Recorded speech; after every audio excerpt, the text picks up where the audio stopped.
Atenção! Começa agora uma teleaula de Biologia do Ensino Médio. Você vai assistir a teleaula de número 7. Bons estudos!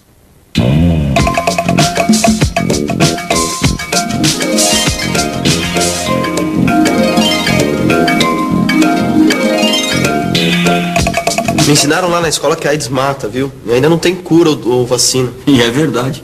E a melhor defesa contra essa doença é a informação. Tá.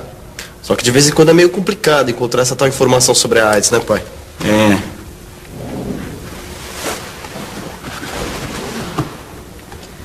Esse é o tema da nossa teleaula de hoje. O que é AIDS e como evitar. Nesta teleaula você vai aprender o que é AIDS e conhecer o vírus que a causa. Vai saber o que o vírus provoca no organismo e como evitar a contaminação. Eu preciso ter uma conversa séria com os nossos filhos sobre AIDS, viu? Ainda mais depois dessa matéria da TV. Olha, pra ser sincero, eu tô apavorado. Não sei o que eu vou falar pra eles. Você não precisa ficar desse jeito. É só a gente conversar direitinho com eles sobre a AIDS e explicar as formas de evitar o contágio. Conversar. Esse é o problema. Eu tô até pensando em consultar um médico, um infectologista, pra me ajudar nessa conversa com os nossos filhos. Eu não sei como conversar com eles, não. Mas qual é o problema? Qual é o problema? Esse é o problema. Eu não sei nada sobre AIDS.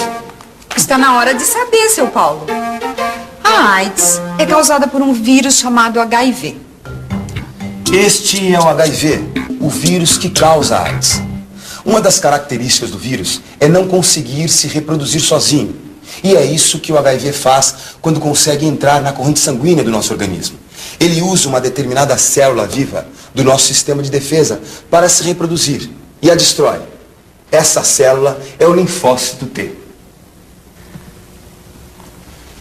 Mas eu ainda não entendi direito por que esse vírus mata. Mas não é esse vírus que mata. É o quê? O que mata, então? Você não reparou que a célula que o HIV destrói para se reproduzir faz parte do sistema de defesa do nosso organismo? Sei. Sistema de defesa é a mesma coisa que sistema imunológico, mas e daí? E daí que essa célula que o vírus destrói, ela é essencial para que o nosso organismo se defenda contra as doenças. É. Sem essa célula, nosso corpo fica sem defesa e não consegue combater bactérias e vírus que causam doenças, como por exemplo, tuberculose, candidíase e uma espécie de câncer chamado sarcoma de Kaposi. Quer dizer então que a pessoa sem defesa morre dessas doenças? Não é a AIDS que mata diretamente?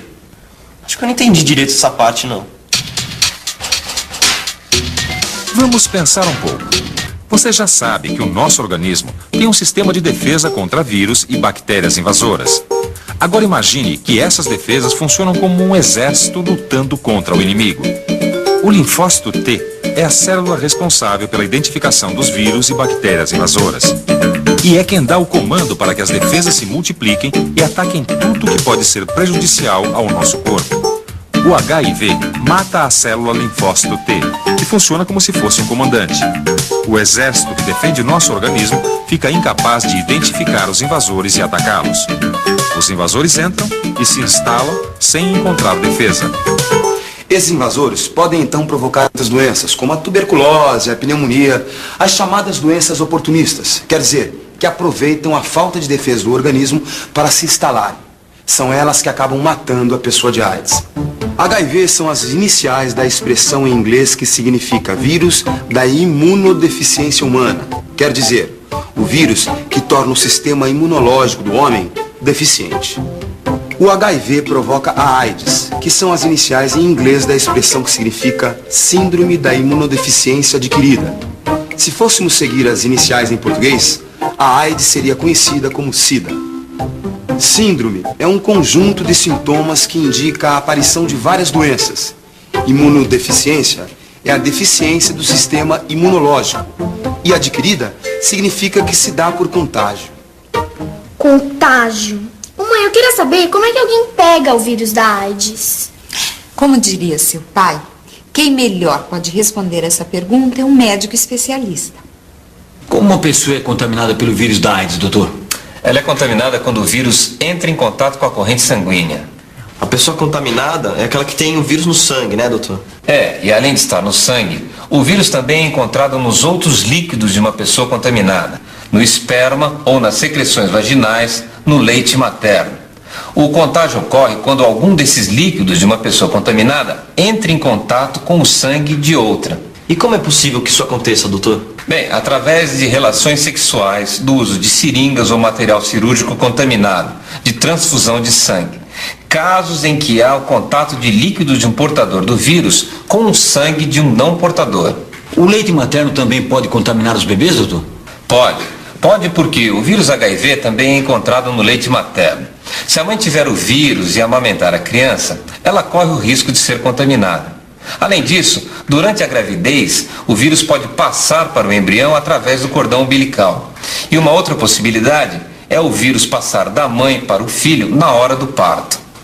Doutor, eu tô toda hora ouvindo dizer que agora a gente tem que tomar cuidado com essa história de AIDS, com o sexo, mas até agora eu não entendi direito essa história toda. Porque boa parte dos casos registrados de AIDS é devido ao contágio através do contato sexual. E um tipo de relação em que as chances de contágio são grandes é a relação sexual anal. Vamos entender por quê. A relação sexual anal é a penetração do pênis no ânus do parceiro ou parceira. O ânus é recoberto por uma mucosa, um tipo de tecido que pode sofrer pequenos ferimentos devido ao atrito com o pênis. Como você já viu, o vírus da AIDS está presente no esperma de uma pessoa contaminada. Quando há a ejaculação, o vírus pode penetrar na corrente sanguínea do parceiro através dos cortes da mucosa do ânus. A mucosa que recobre o ânus se rompe com facilidade porque ela não está adaptada para receber o atrito com o pênis. O ânus é parte do nosso aparelho digestivo e a especialidade desta mucosa é a absorção de substâncias ingeridas na alimentação. Mas isso piora a situação, doutor? Sim, porque devido a essa grande capacidade de absorção, o vírus contido no esperma poderá ser absorvido pela mucosa e alcançar o sangue. E o parceiro ativo, doutor, ele também corre risco nesse tipo de relação? Corre sim. O atrito com o ânus pode causar ferimentos no pênis e, através deles, o vírus contidos no sangue do parceiro ou parceira, saídos dos cortes na mucosa anal, pode penetrar e contaminar o indivíduo. E a relação sexual vaginal também tem seus riscos? Tem. A vagina também tem uma mucosa, que é mais resistente que a mucosa anal, sofre lubrificação e tem menor poder de absorção. Mas o risco do contágio também existe. A vagina possui uma mucosa que também pode apresentar pequenos ferimentos durante a penetração, por onde os vírus presentes no esperma ejaculado por um portador do vírus HIV podem entrar. Se a mulher for portadora do HIV, o homem também está sujeito a ser contaminado pelos vírus presentes na secreção vaginal ou no sangue que é liberado pelos cortes da parede da vagina. Esses vírus penetram através de ferimentos no pênis e entram em contato com a corrente sanguínea. Olha, você esqueceu. Mãe, eu tava pensando, essa história de vírus, sexo, sangue, será que a menstruação faz diferença? Faz sim, minha filha. Como o sangue contém uma maior quantidade de vírus, se a mulher estiver menstruada e for portadora do vírus, as chances de contágio para o seu parceiro vão aumentar muito. Risco para o homem, risco para a mulher. Qual é o melhor meio de se prevenir contra os riscos de contágio através das relações sexuais? O uso da camisinha. A camisinha impede que nas relações sexuais haja o contato com o líquido do corpo que contém o vírus, seja o esperma, as secreções vaginais ou o sangue liberado por eventuais ferimentos dos órgãos genitais e do ânus. Agora que a gente sabe tudo isso, dá para entender melhor essas campanhas contra a AIDS que insistem na necessidade do uso da camisinha, né? Uhum. A camisinha ou preservativo pode ser comprado nas farmácias e até em supermercados. Vem em embalagens como essa.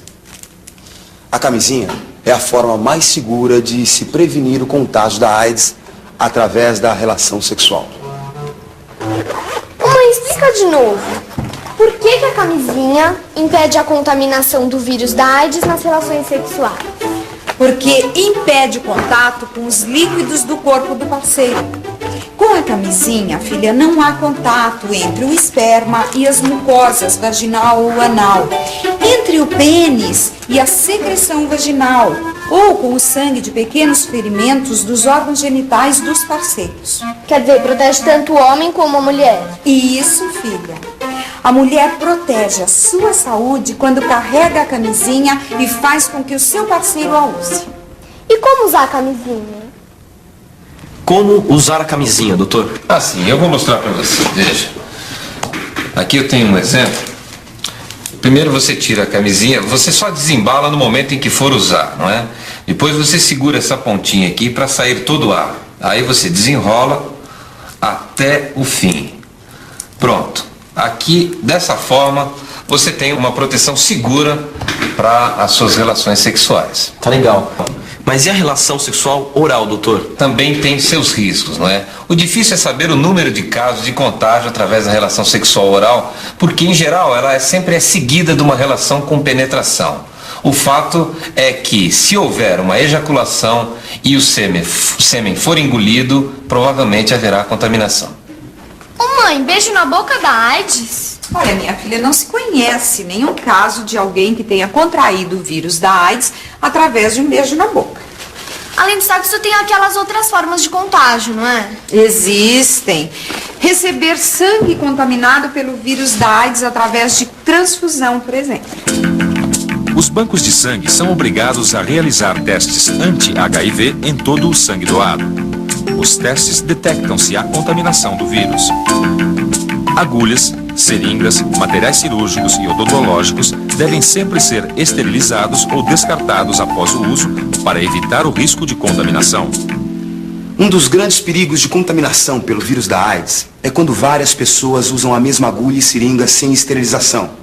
As maiores vítimas desse tipo de transmissão do vírus são os usuários de drogas injetáveis. Se o sangue que fica na agulha e na seringa estiver com o vírus da AIDS, ele vai ser injetado na pessoa que usar esse material em seguida. Para evitar a contaminação, os consumidores de drogas injetáveis devem ter a sua própria seringa e não devem compartilhá-la com ninguém. Tem jeito da gente saber quando uma pessoa está contaminada? O único jeito seguro de saber se a pessoa tem o vírus é realizar um teste de sangue. Porque às vezes o vírus pode estar no organismo da pessoa e permanecer adormecido por meses ou anos sem que ela desenvolva a doença. Isso tem a ver com a diferença entre aidético e soro positivo, doutor? Tem. O soro positivo é o indivíduo que tem o vírus, mas não manifestou a doença. Já o aidético é o indivíduo que, devido à ação do vírus, já apresenta um acentuado enfraquecimento nas defesas do seu organismo. Quer dizer que uma pessoa soropositiva pode ter o vírus e nem saber? Pode nem saber. E embora não tenha desenvolvido a doença, ela pode transmitir o vírus a outras pessoas. Então o único meio garantido de se evitar a AIDS é se cuidar sempre. Isso, filha, se cuidar sempre. Evitando todas aquelas situações que você já viu que apresentam risco de contaminação, como o sexo sem preservativo, compartilhar a mesma seringa, ou receber transfusão de sangue sem que esse sangue tenha passado pelo teste anti-HIV. Oi? Oi. Oi. Tudo bem? Pois é, a informação é a melhor maneira de se evitar o contágio, certo? Certo. E é muito importante também evitar o preconceito. A AIDS é uma doença nova. Ela só foi descoberta nos anos 80. E como você acabou de ver, qualquer pessoa está sujeita a contrair o vírus. E não faz o menor sentido discriminar quem tem a doença. A convivência com um portador do vírus da AIDS não causa o menor risco. Trabalhar juntos, abraçar, beijar, usar o mesmo copo, nada disso transmite o vírus. Em nenhuma dessas situações existe contato entre os líquidos do corpo do portador e o sangue de outra pessoa. E vale a pena revisar. E atenção, se liga aí que é hora da revisão. Na teleaula de hoje, você aprendeu que o vírus responsável pela AIDS é o HIV. Aprendeu que o HIV mata uma célula vital para o nosso sistema imunológico, o que permite que doenças oportunistas se instalem e matem o portador do vírus. Viu os riscos de contaminação e as melhores formas de se prevenir do contágio. Qualquer dúvida, não deixe de consultar o seu livro. Ou procure uma instituição especializada no tratamento e prevenção da AIDS. Combinado? Então, até a próxima teleaula. Tchau.